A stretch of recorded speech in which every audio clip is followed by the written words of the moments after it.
ચાલો આજે આપણે બનાવવાના છે એકદમ ટેસ્ટી ને હેલ્ધી ગુજરાતી નાસ્તો. લગભગ બધાના ઘરમાં જ આ બનતો હોય છે. તો આ દેશી નાસ્તો છે. એના માટે કઢાઈમાં તેલ લઈશું, રાઈ, જીરું, હિંગ નાખીશું, કાપેલા કાંદા, ટામેટાં, મરચું, આદું નાખીશું ને સ્વાદ પ્રમાણે મીઠું નાખીને સરસ એને 10-15 સેકન્ડ માટે આપણે ચલાવી લઈશું. પછી એની અંદર આપણે નાખીશું લાલ મરચું પાવડર, 1 ચમચી જેટલું હળદર પાવડર ને 1 ચમચી જેટલો ધાણા જીરું પાવડર. તો સિમ્પલ બેઝિક મસાલા નાખવાના છે ને સરસ મિક્સ કરી દેવાનું છે. 10-15 સેકન્ડ થવા દેવાના છે મસાલા. હવે એની અંદર નાખવાની છે આપણે 1 વાડકી ભરીને ખાટી છાશ.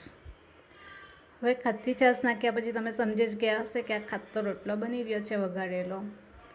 તો જવારના રોટલાના ટુકડા કરીને નાખી દેવાના છે. ઉપરથી લીલા ધાણા નાખવાના છે. 1 ચમચી જેટલો પાવડર સુગર નાખવાનો છે, એટલે કે દળેલી ખાંડ નાખવાની છે.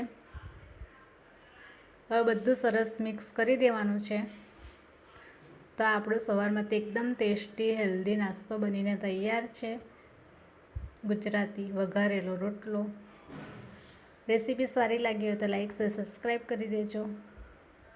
Thanks for watching. ફરી મળીશું બીજી રેસીપી સાથે.